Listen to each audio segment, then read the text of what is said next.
Hello, my wonderful friend. Welcome to our podcast. This is VUS Learning English Podcast. It is so good to be with you today.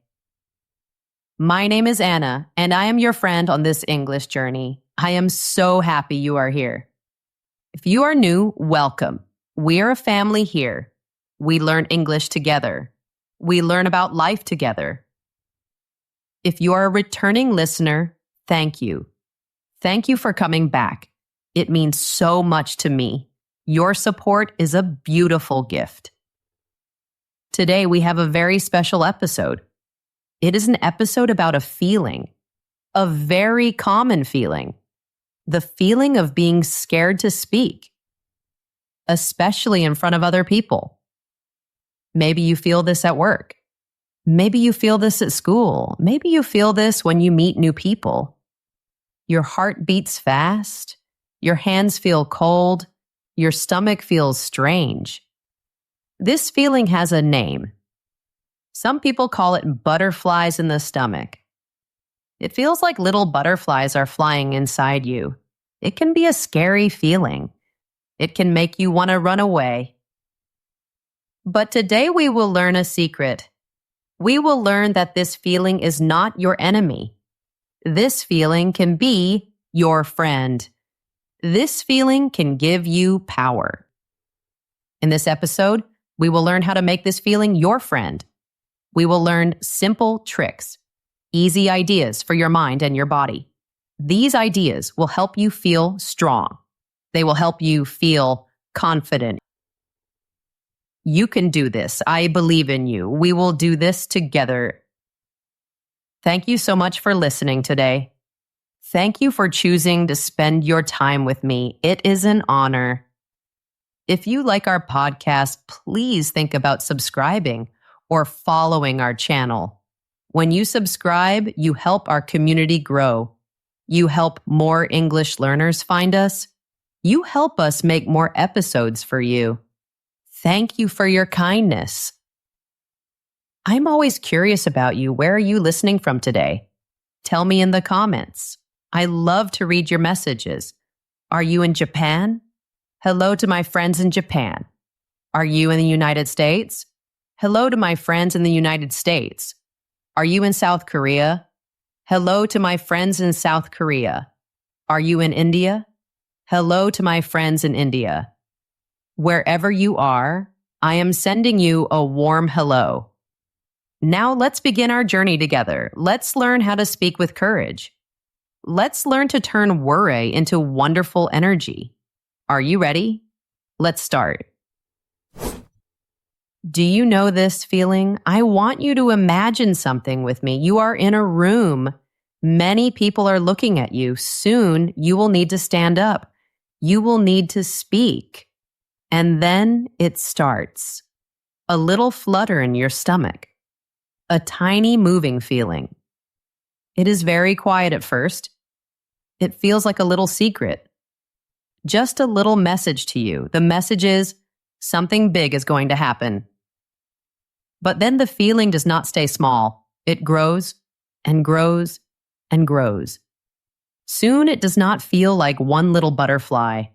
It feels like 1,000 butterflies, all flying inside you. It feels wild. It feels like a party of butterflies in your stomach, a loud, crazy party. Then your heart starts to beat. It beats very fast. Boom, boom, boom. It feels like your heart is knocking on your chest. It wants to get out. Your hands get cold. They might feel a little wet. This is a strange feeling. Cold and wet hands and your voice. You have not said a word yet, but you can feel it. You feel that your voice will shake. You worry it will be weak and small. For many of us, this is not just a little nervous feeling. It is a big, strong feeling. It feels like a big wave of fear, a wave of dread. And this wave makes you want to do one thing. It makes you want to run away, and hide. Your brain starts to talk to you. It talks very fast and very loud. Your brain screams, "Why did I say yes to this? Why did I agree to speak? This was a bad idea. Everyone will see that I am scared. Everyone will know I am not good enough. I am going to forget all my words. I just want this to be over. Please let this be over now. Does this sound like you? Does this feeling sound familiar? If you say, yes, I want you to do something with me now, just take a deep breath. Inhale slowly, exhale slowly. Good. Now listen to my voice. You are not alone. I promise you, you are not alone in this feeling, not even close. The fear of public speaking is very, very common. It is one of the most common fears in the entire world. It even has a long, difficult name, glossophobia, but we do not need to remember that name. We just need to understand the feeling. Many studies show this. They show that most people have this fear. Up to 77% of people feel anxious about speaking in public. Let's think about that number, 77%. That is a huge number. Imagine a room with 4 people. You are one of them. In that room, 3 of the 4 people feel scared to speak in public. Maybe you and 2 other people. Isn't that amazing? Most people feel just like you. They are just as terrified as you are. They are just good at hiding it. A famous writer, Mark Twain, said something very smart. He said, there are 2 types of speakers, those that are nervous and those that are liars. This is a funny way to say something true.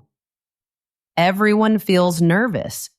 If someone says, I am never nervous, they are probably not telling the truth. So let's agree on something right now. You and me. That feeling is real. That scared feeling is strong. And that feeling is completely normal. It is okay to feel that way. You are okay.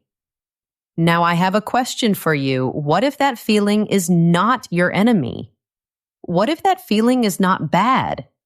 What if that crazy butterfly energy is not a sign of panic? What if it is a sign that you are ready? What if it is a sign that you are powerful? Think about this. That energy, that fast heartbeat, that adrenaline. It is the exact same feeling a great athlete feels. A soccer player before the final game, a runner before the big race.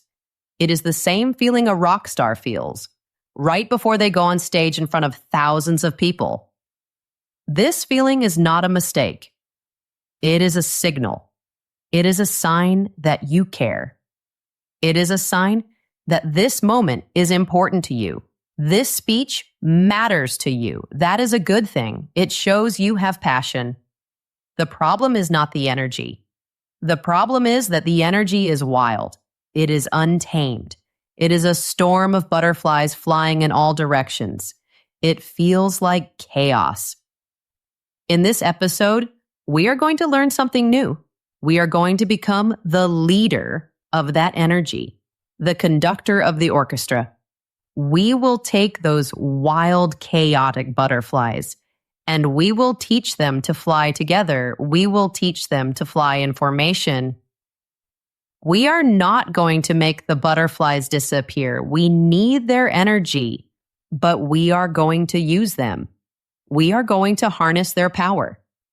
We will turn that wild flutter into a strong force, a focused power. This power will give your speaking a special quality, a presence you did not know you had. We will learn 5 things today, a complete toolkit. We will learn new ways to think. We will learn quick tricks for the moment of fear. These 5 things will change how you feel about public speaking. They will change your life. So if you are tired of being scared of the stage, if you are ready to feel strong on the stage, if you are ready to command the room, you are in the right place. I am here with you. Let's begin. Section 1, the foundation, Master your internal state with 2 powerful mindset shifts. Before we learn any tricks for our body, before we learn any techniques for our voice, we must start with the most important thing. We must start with our foundation. Our foundation is our mind, our mindset. Your mindset is how you think about things. The way you think about public speaking is like soil. It is the ground where your feelings grow. If your mind is full of negative thoughts, the soil is toxic. If the soil is full of thoughts like, I am not good enough, people will judge me, I will fail, then anxiety will grow, fear will grow. These are the weeds in your garden. No simple tip can fix the problem because the problem is deep in the soil. The problem is in the roots. But what if we can change the soil? What if we can make the soil healthy and rich? If we change our thoughts, anxiety cannot grow there. Fear cannot find a home in a positive mind. The fear of public speaking is usually about one thing. It is a fear of what other people think, a fear of negative judgment. We are scared of looking stupid. We are scared of being rejected by the group. We are scared of failing in front of everyone. This first part of our lesson is about that fear. We will learn to take that fear apart. We will use 2 big ideas, 2 game-changing shifts in how we see the world.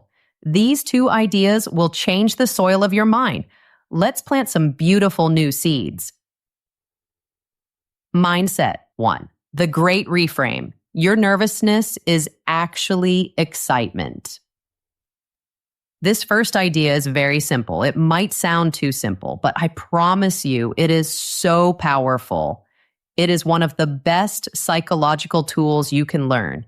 The next time you feel that worry, the next time you feel the butterflies, when your heart is pounding, when your palms are sweating, I want you to say something. You can say it in your mind, or you can say it out loud. I want you to say these 4 words. I am so excited. I know what you might be thinking. Anna, that is silly. I am not excited. I am terrified. I feel scared, not happy. But please listen to me. Listen with an open heart. In your body, the feelings of anxiety and excitement are almost the same. They are like twins. They feel so similar. Science tells us this is true. They are both high arousal emotions. This means they both give you a lot of energy. When you feel anxious, what happens? Your heart beats fast. A stress chemical called cortisol goes into your body. You get a rush of adrenaline. You feel full of energy. Now think about excitement. When you feel excited, what happens? Your heart beats fast. A stress chemical called cortisol goes into your body. You get a rush of adrenaline. You feel full of energy. Do you see? The physical feeling in your body is nearly identical. It is almost exactly the same. The only real difference is the story you tell yourself. The only difference is the label your brain uses. Anxiety is high energy with a negative story. The story is, something bad is going to happen. Excitement is high energy with a positive story. The story is, something good is going to happen. Think about this. Trying to go from anxious to calm is very hard. It is like you are driving a very fast car, and you try to stop it very suddenly. You're trying to go from high energy to low energy. That is one hard thing. You're also trying to go from a negative feeling to a positive feeling. That is a second hard thing. You are fighting against your own body. You are fighting your own biology. It is a difficult battle. But what about just changing the label? What about telling yourself, I am excited? This is a much smaller step. It is a much easier change. You already have all the high energy. You are not trying to get rid of the energy. You are just giving it a new name. You are telling yourself a different story about the energy. A smart professor at Harvard University studied this. Her name is Alison Wood-Brooks.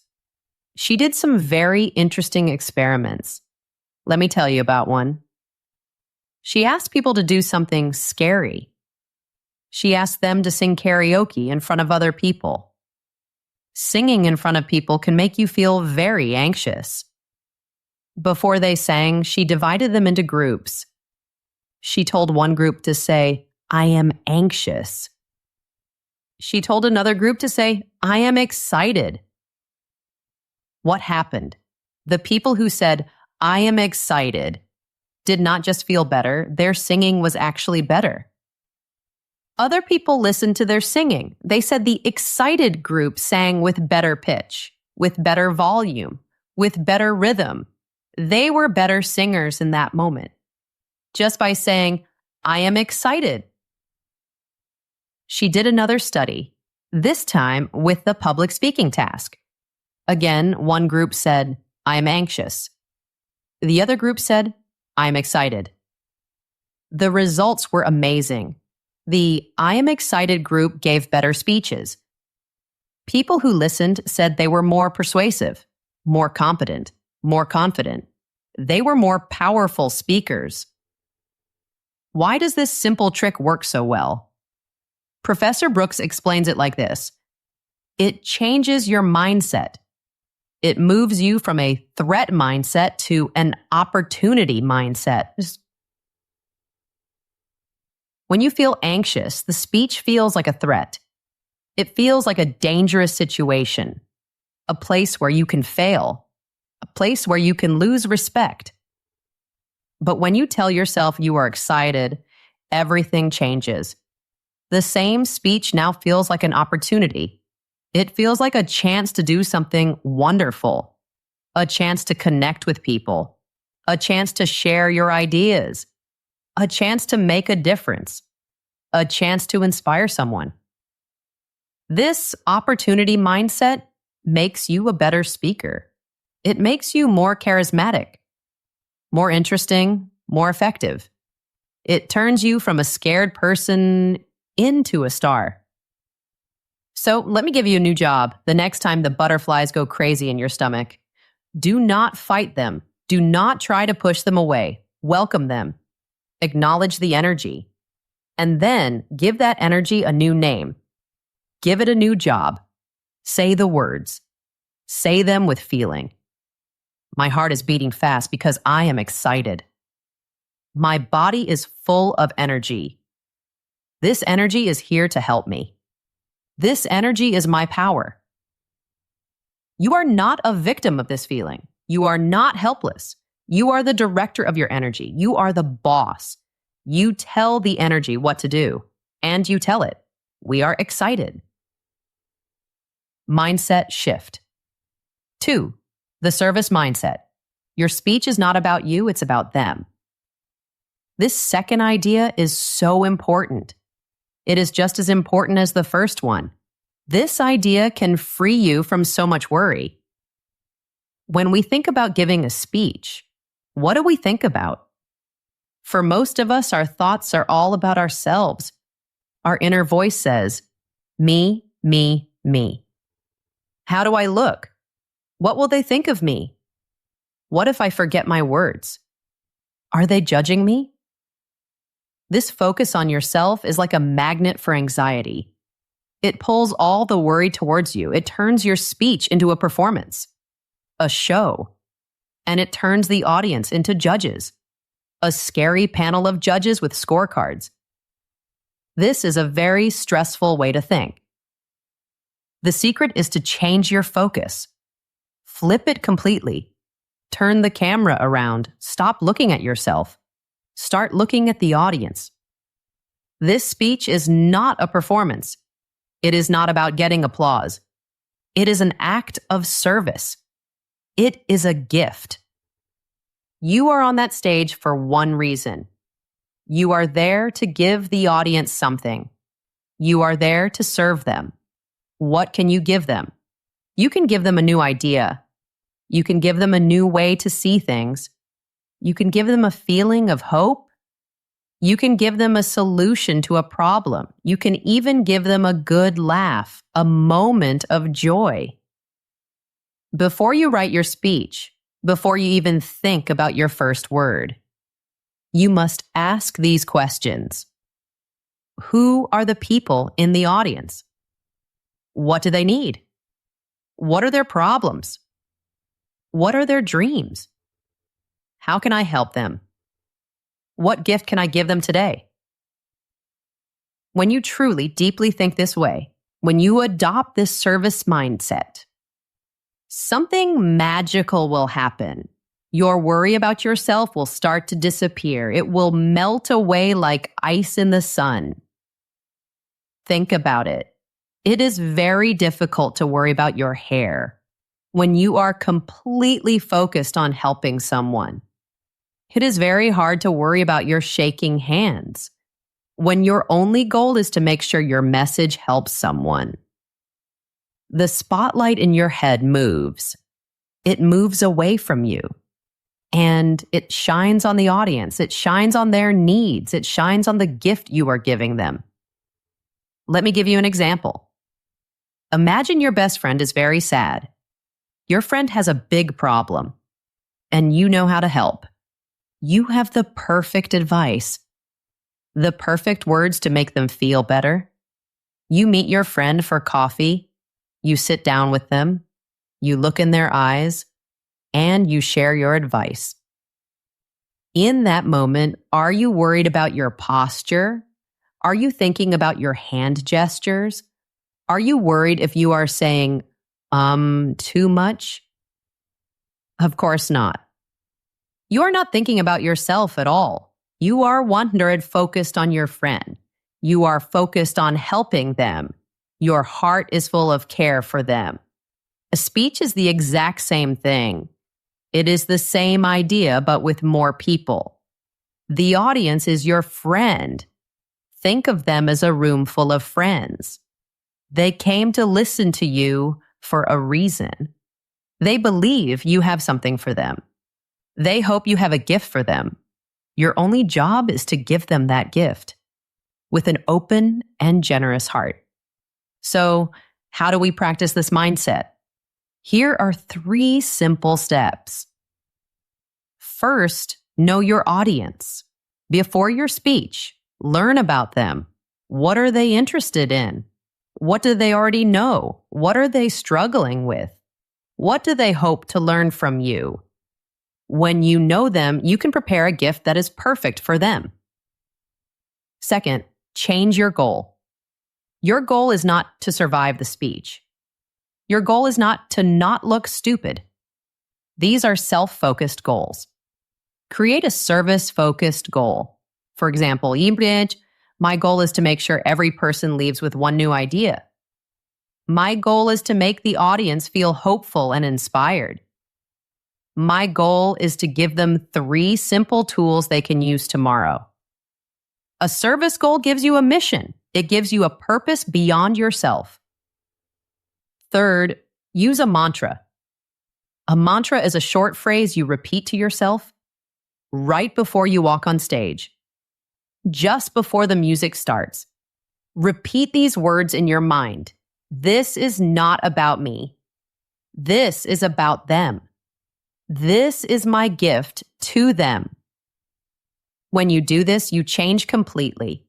You are no longer a nervous performer. You are no longer begging for their approval. You become a guide. You are a teacher, a helper, an inspiration. You are offering them a map to a better place.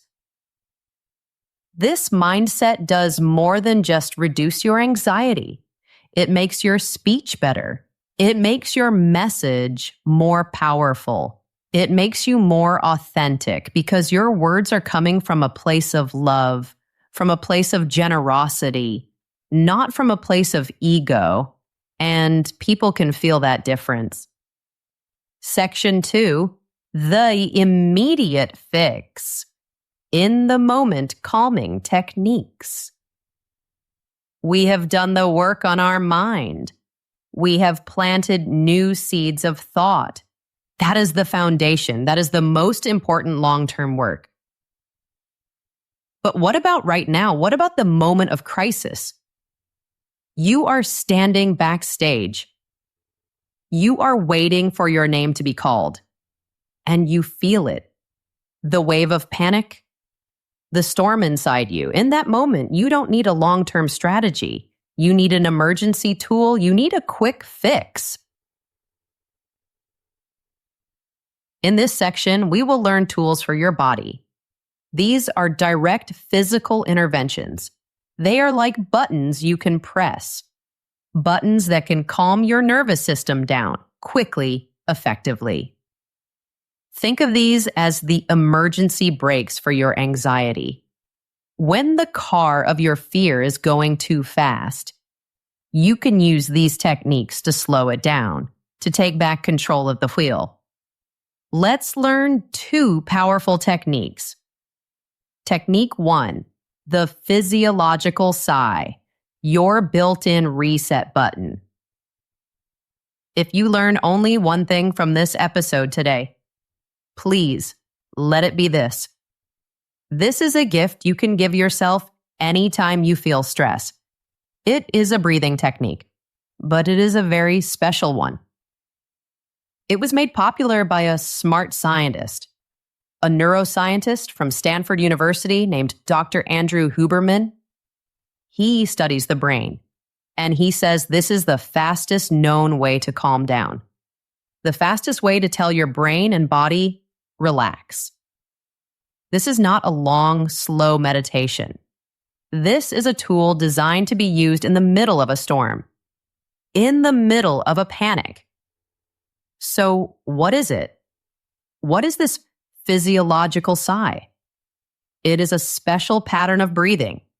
And the amazing thing is, your body already knows how to do it. You do it naturally when you sleep. Your body uses it to relax itself. We are just going to learn how to do it on purpose. Let me explain why it works. It is very simple science. When we get stressed or scared, our breathing changes. It becomes fast and shallow. We take small, quick breaths. Inside our lungs, we have millions of tiny air sacs. They are like tiny balloons. They are called alveoli. When we are stressed, many of these little sacs collapse. They get flat. When the air sacs collapse, we have a problem.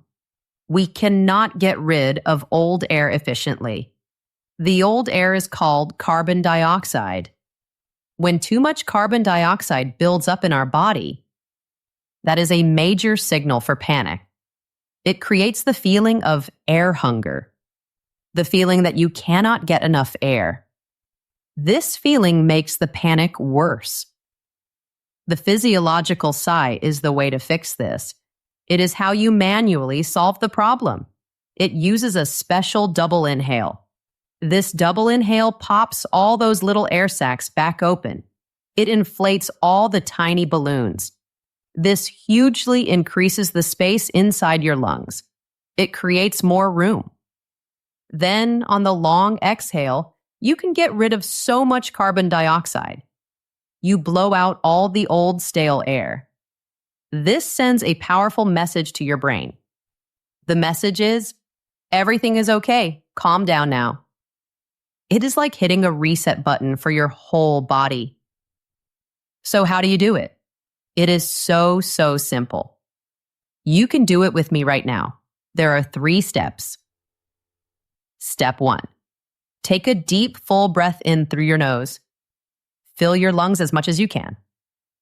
Step 2. Now at the very top of that breath, do something surprising. Take one more little sip of air. Another short inhale. Again through your nose. This second sip is the magic part.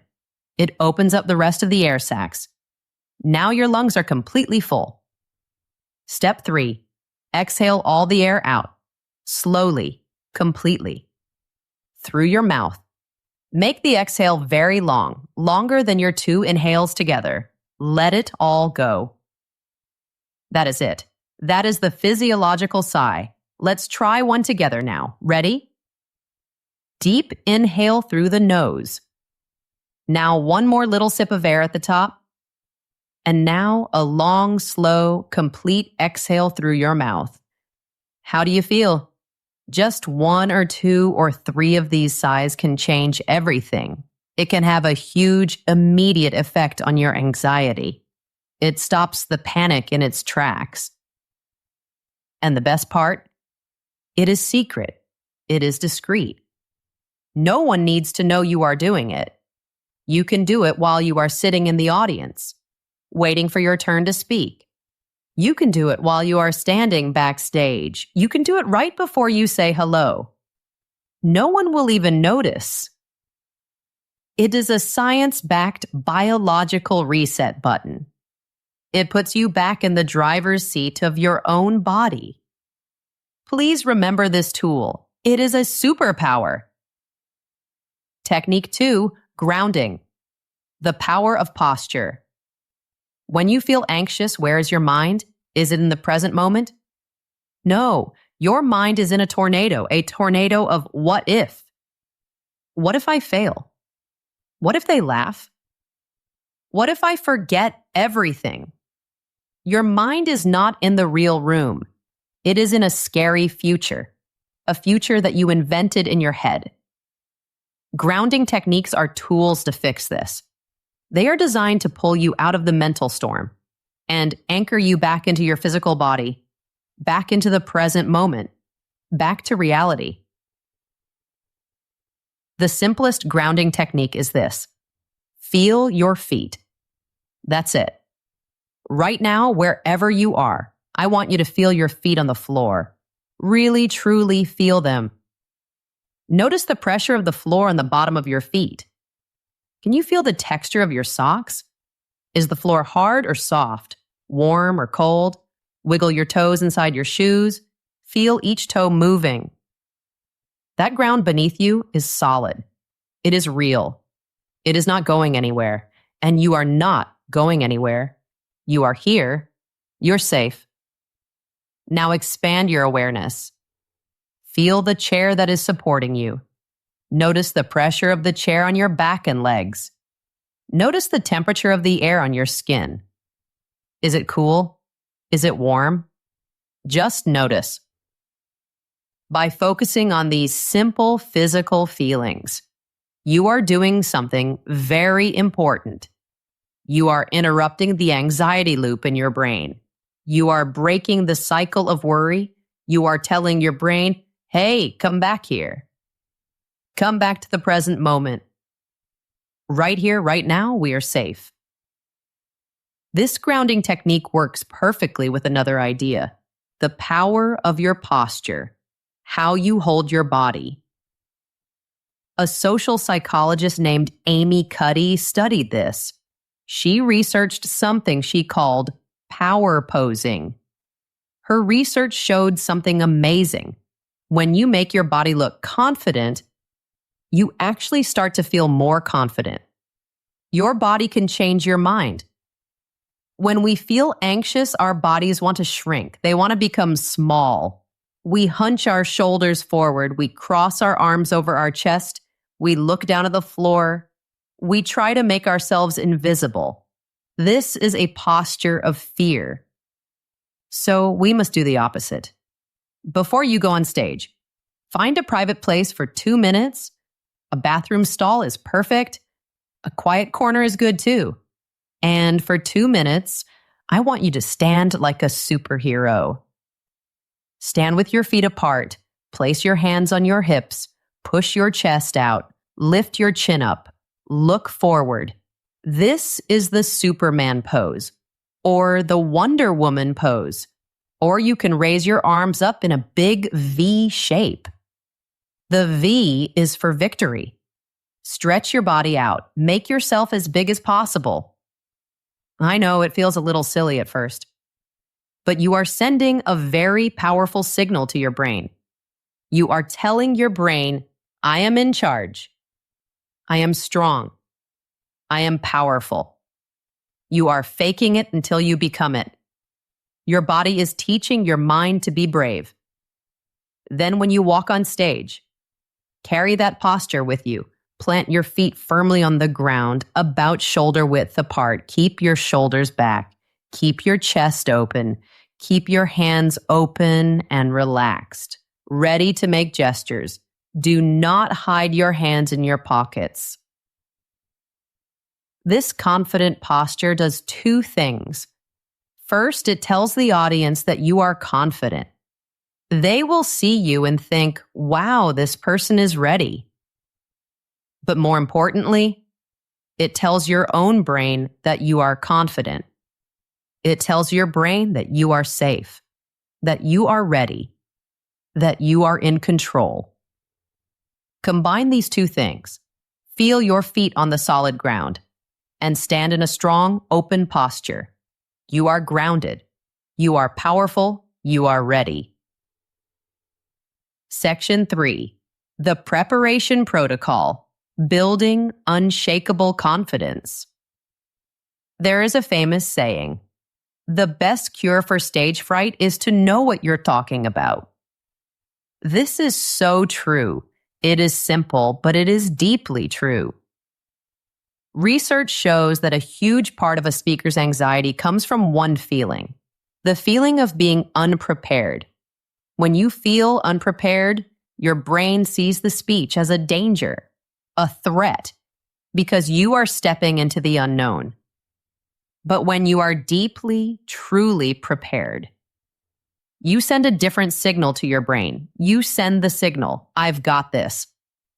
I have this under control.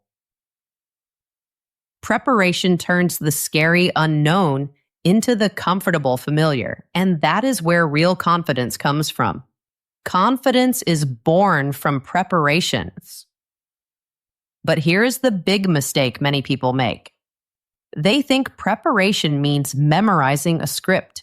They write down every single word, and they try to memorize it perfectly, word for word for word. This is a recipe for disaster. This is a plan for failure. Why? First, it makes you sound like a robot. Your voice has no life, no passion. You are just reciting words. Second, it creates a brand new fear, a new and terrible fear. What if I forget one word? What if I forget one sentence? The whole speech can fall apart. This makes the pressure even higher. So please listen to me. The goal is not to memorize. The goal is to internalize. What does internalize mean? It means you know your material so well, you understand it so deeply, that it becomes a part of you. You can talk about it easily, like you talk about your favorite movie or your favorite food. You can talk about it with your notes or without your notes. You know it in your heart. That is what creates deep, unshakable confidence. The confidence that cannot be broken. So, how do we do that? How do we internalize our message? Technique 3. Practice like you'll perform. The power of realistic rehearsal. The only way to internalize your material is to practice it, but not just any kind of practice. You must practice in a way that is realistic. Practice in a way that is similar to the real speech. Reading your notes silently in your head is not practice. I will say that again. Reading your notes in your head is not practice. It is a good start, but it is not practice. You must actually say the words out loud with your own voice. Here's a simple plan for practicing. First, practice alone and out loud. Find a room where you can be alone. Stand up and give your entire presentation, from the first word to the last word. Say everything out loud. What if you make a mistake? What if you say the wrong word? Do not stop. Do not go back and fix it. Just keep going. Push through the mistake. just like you would in a real speech. Why is this important? You are building muscle memory. Your mouth and your brain are learning to work together. You are also finding the parts that are difficult, the awkward sentences, the places where you get stuck. A teacher at a university said, saying it in your head is way too polished. When you say it out loud, you find the real problems. Second, record yourself. I know. This is the step everyone hates. This is the step everyone wants to skip. It can feel very strange to watch yourself on video. It can feel cringy, uncomfortable. But this step is so important. It is absolutely critical. Please trust me on this. Set up your phone, put it on a table or a shelf, press the record button, and give your speech to the phone. Then you must do the hard part. You must watch the video. Force yourself to watch the whole thing. Yes, you will notice every time you say or ah. You will see every awkward pause. This is good. This is how you learn. But you will also notice something amazing, something wonderful. You probably do not look as nervous as you feel. That crazy butterfly feeling in your stomach, that shaking feeling inside, it is completely invisible on the camera. The audience cannot see it. When you see this for yourself, when you see that you look much more confident than you feel, this realization is a huge confidence booster. It is a powerful gift. You will think, wow, I look okay. I can do this.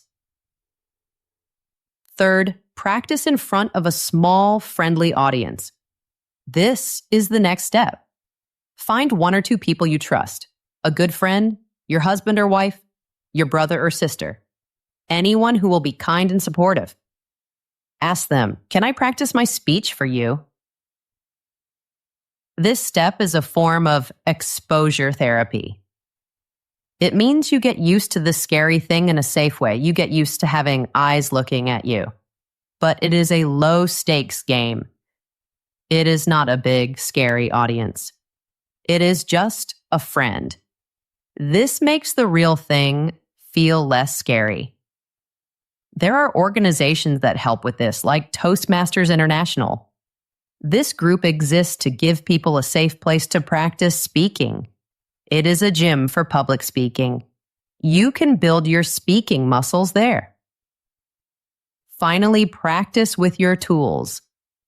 If you are using slides like PowerPoint, you must practice with your slides. If you have a clicker to change the slides, you must practice with the clicker. How many times have you seen a speaker on stage and they are fumbling with the technology? They can't get the computer to work.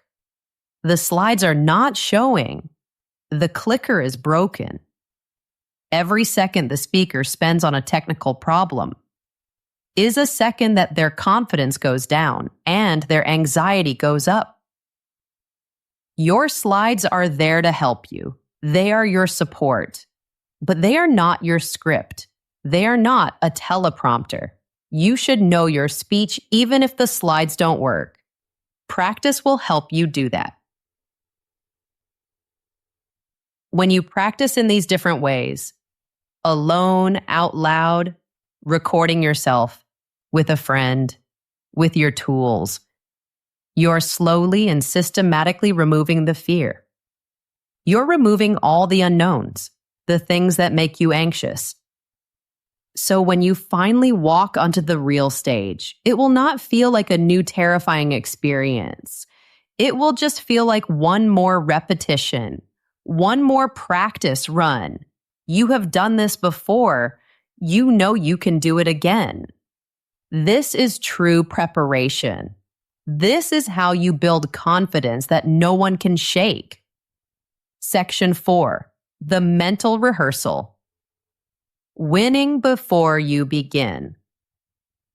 The greatest athletes in the world know a secret. They know that winning a game does not start on the field. It starts in the mind, hours before the game begins, days before, weeks before. They spend hours and hours visualizing. They close their eyes and they imagine the perfect game, the perfect shot, the perfect pass, the winning play. They see it in their mind with so much detail. This is not just daydreaming. This is not just wishful thinking. This is a powerful brain training tool. It is a neurological trick. When you vividly imagine doing something successfully, your brain creates and strengthens the pathways for that success, the neural pathways. It is like practicing in your mind. Your brain doesn't know the difference between a real memory and a vividly imagined one. So you are creating a memory of success before it even happens. As a speaker, you can do this too. You should do this too. You can win your speech before you even begin. You can program your brain for success. Technique 4, the first 30 seconds visualization. For most speakers, when is the anxiety the highest? When is the fear at its peak? It is usually in the moments right before you speak and during the first 30 seconds of your speech. In those moments, your heart is pounding.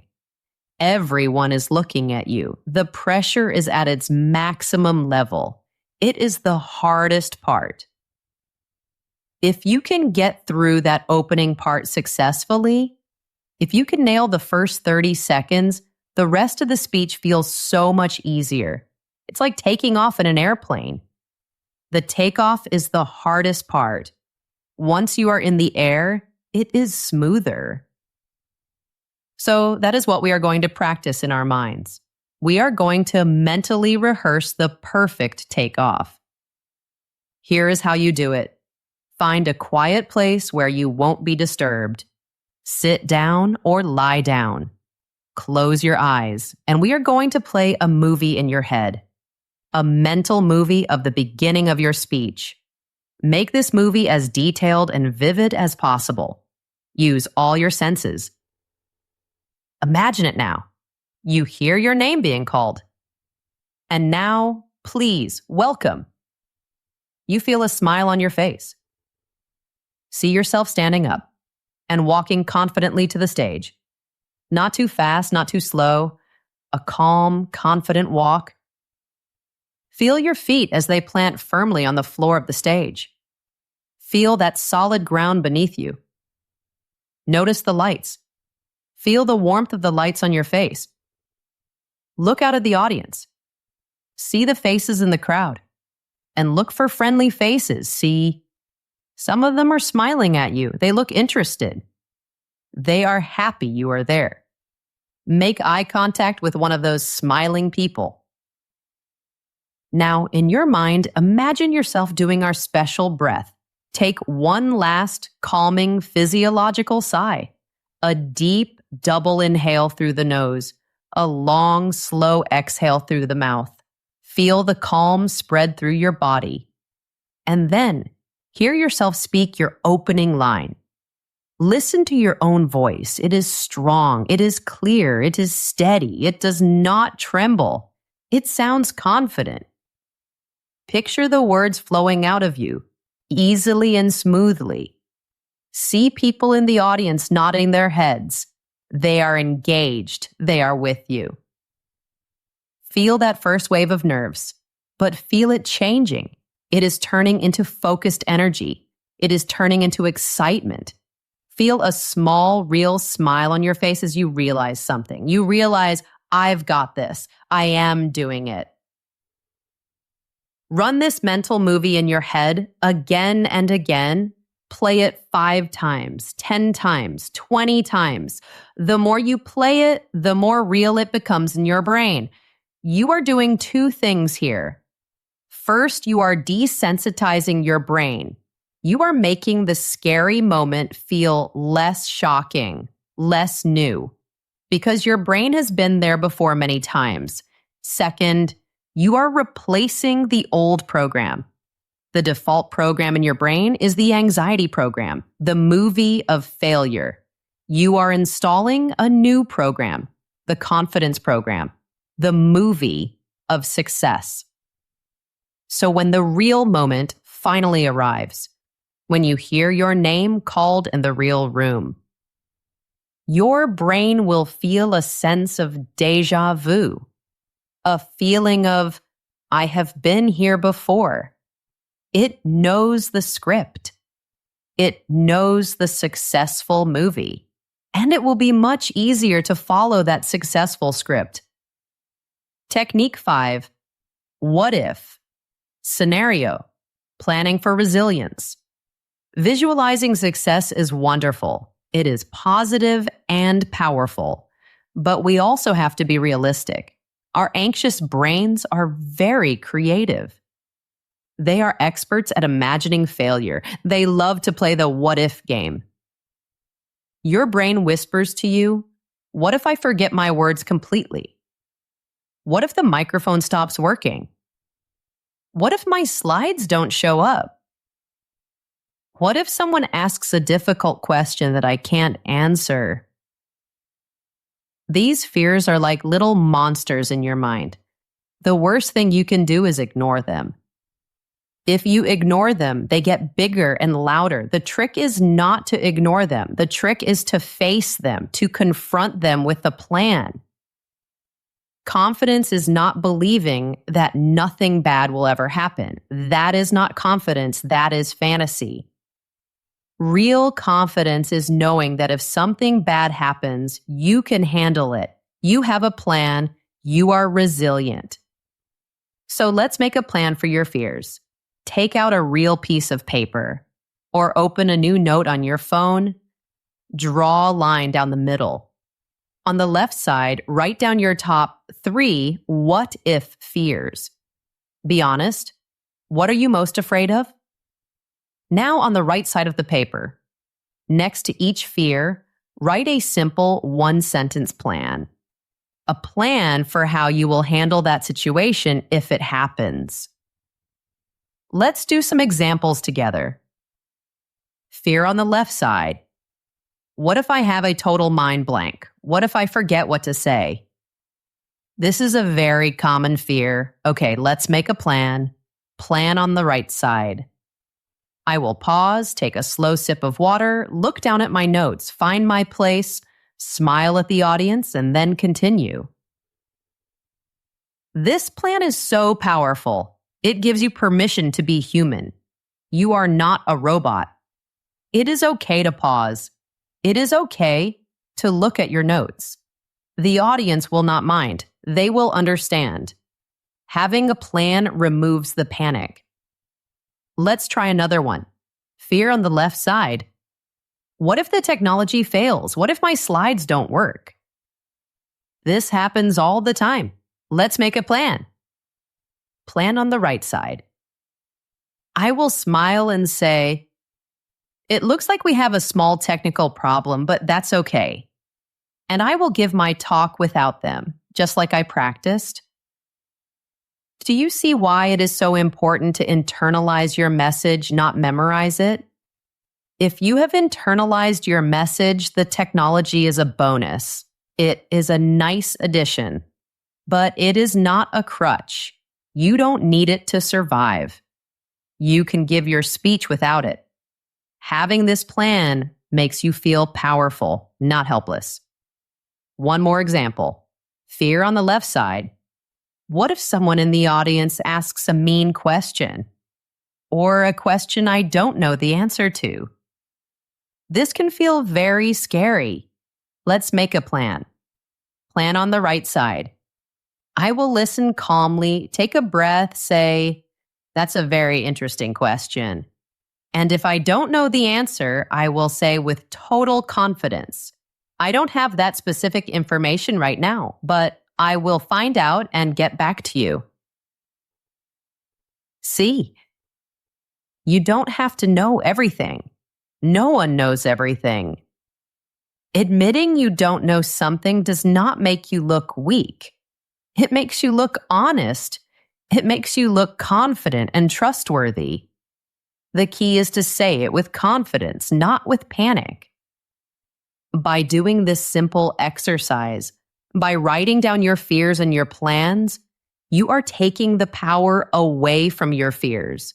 You are diffusing the bombs before they can explode. You are building resilience. You are building the kind of confidence that can handle anything. You are ready for whatever happens. Section 5. The connection code. Engaging the audience to forget your fear. Okay, my friend, we have worked on our mind. We have worked on our body. And we have worked on our preparation. These are the pillars of our confidence. The final piece of the puzzle is about what happens on stage. It is about your relationship with the audience. The ultimate way to conquer your fear of the audience is to change how you see them. Stop seeing them as a big, scary monster, a faceless crowd of judges, and start seeing them as individuals, as people, just like you. When you change your goal from presenting at people to connecting with people, the entire feeling of the experience changes. It is no longer a performance. It becomes a conversation, a shared experience. And it is much harder to be scared when you are having a conversation with friends. Technique 6. Find your anchors. The power of a friendly face. When you first walk on stage and you look out at a room full of people, it can feel very overwhelming. All those eyes looking at you, it can be too much. So here's the trick. Do not try to look at everyone at once. Do not try to make eye contact with the entire room. That will just increase your anxiety. Instead, I want you to find your anchors. What is an anchor? An anchor is something that holds a ship steady in a storm. Your anchors in the audience will hold you steady. Before you start speaking, in those first few moments on stage, just scan the room, look around calmly, and find 2 or 3 people who look friendly. What does a friendly face look like? It is someone who is smiling. It is someone who is nodding. It is someone who is leaning forward, looking interested. There are always friendly faces in every audience. You just have to look for them. These people are your anchors. They are your safe places in the room. For the first few minutes of your speech, as you are finding your rhythm, as you are settling your nerves, you are going to speak mostly to your anchors. Do not just stare at one person. That would be strange. But you can deliver one sentence or one thought to your first anchor. Make eye contact with them, then gently shift your gaze. And deliver your next sentence to your second anchor, and then to your third anchor. This simple technique does 2 wonderful things. First, it makes the big, scary audience disappear. Instead of speaking to 100 people, you are just having a series of small one-on-one conversations. You are talking to one person, then another person. This feels much less intimidating. It feels much more natural. Second, it creates a positive feedback loop, a cycle of good energy. When you speak to a friendly person, what do? They smile back at you. They nod their head. They are giving you silent encouragement. They are saying, yes, keep going. This is good. This positive feedback goes directly into your brain. It builds your confidence. When your confidence goes up, your delivery gets better. Your voice gets stronger. Your energy gets better. When your delivery gets better, what happens? The friendly faces nod even more. They get more engaged. This creates a beautiful, positive, upward spiral. Confidence builds more confidence. Oh. As you get more comfortable in your speech, after the first few minutes, you can start to widen your gaze. You can start to include more people in your conversation. But in those first crucial moments, your anchors are your lifeline. They are your friends in the crowd. They will keep you safe and steady. Technique 7, the we frame, fostering unity and shared discovery. The words you choose are so important. The language you use can change how you feel, and it can change how the audience feels. When we are nervous, it is very easy to use I and you language. We say things like, I am here today to tell you about something. Today, I will teach you 3 things. What I want you to understand is this. This kind of language is not bad, but it creates a separation. It creates a distance. It puts you, the speaker, on one side and the audience on the other side. It puts you on a high stage and them in their seats below. This can make you feel more alone, more isolated under the spotlight. There's a simple but very powerful change you can make. I want you to consciously, intentionally use the we frame. Use inclusive language. Words that bring everyone together. Words that position everyone in the room as partners. Partners on a journey of discovery. So instead of saying, today I'm going to teach you about X, try saying this, today we're going to explore X together. Instead of saying, what I want you to understand is, try saying this. So the key thing for us to grasp here is other we phrases you can use are, let's look at this more closely. If we think about it, we can see that. This brings us to our next point. Do you feel the difference? It is a small change in words, but it is a huge change in feeling. In psychology, the word we is a bridge. It breaks down the wall between you and the audience. It fosters a feeling of collaboration, of teamwork. It changes your speech from a lecture into a conversation, a shared experience. This helps the audience feel more involved, more included. They are not just passively listening, they are part of the process. And for you, the speaker, it reduces the pressure. It reduces the feeling of being alone. You are no longer the single performer under the hot lights. You are part of a group. You are part of a collective we. And that feeling of togetherness is a powerful medicine for anxiety. You are in this together. So let's just take a gentle breath together. And let's look back at the beautiful toolkit we have built today. We have learned so many new things. We learned how to change our thoughts, how to reframe our fear and call it excitement. We learned to shift our focus from me to them, to see our speech as a gift of service.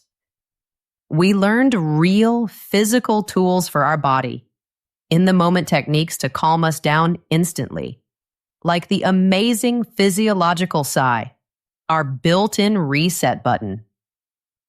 We created a plan for preparation, a bulletproof protocol to build real deep confidence, not by memorizing, but by internalizing our message until it is part of us.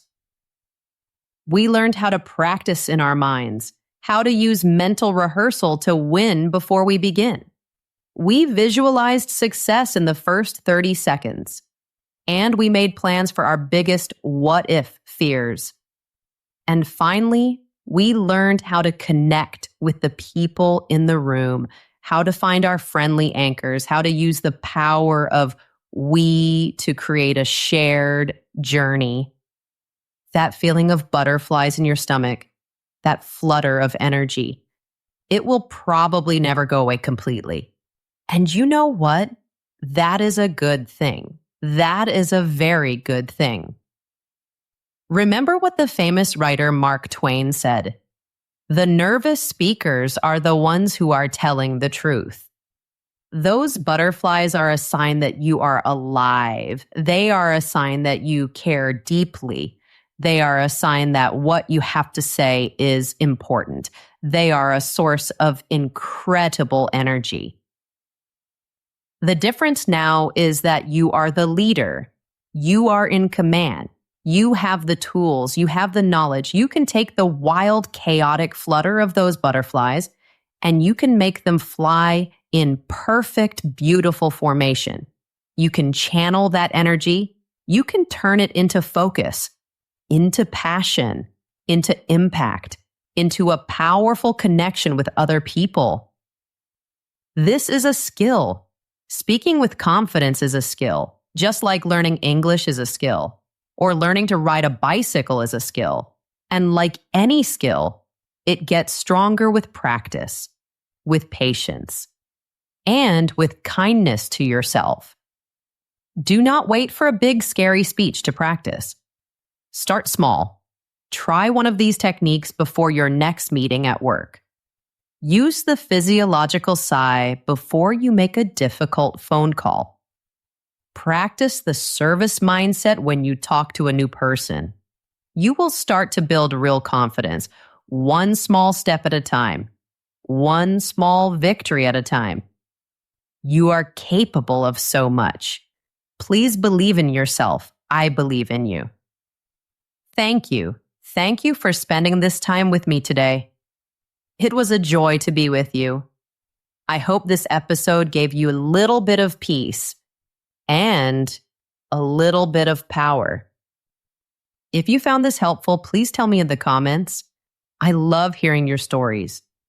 And please remember to like, follow, or subscribe to our podcast. It helps us so much. It helps us continue to create these lessons for you. Remember to be kind to yourself on your journey. Learning takes time. Growing takes time. You are doing a great job. Just keep going. Keep taking one small step every day. Thank you again, my dear friend. I am sending you all my love and encouragement. See you next time, my friend.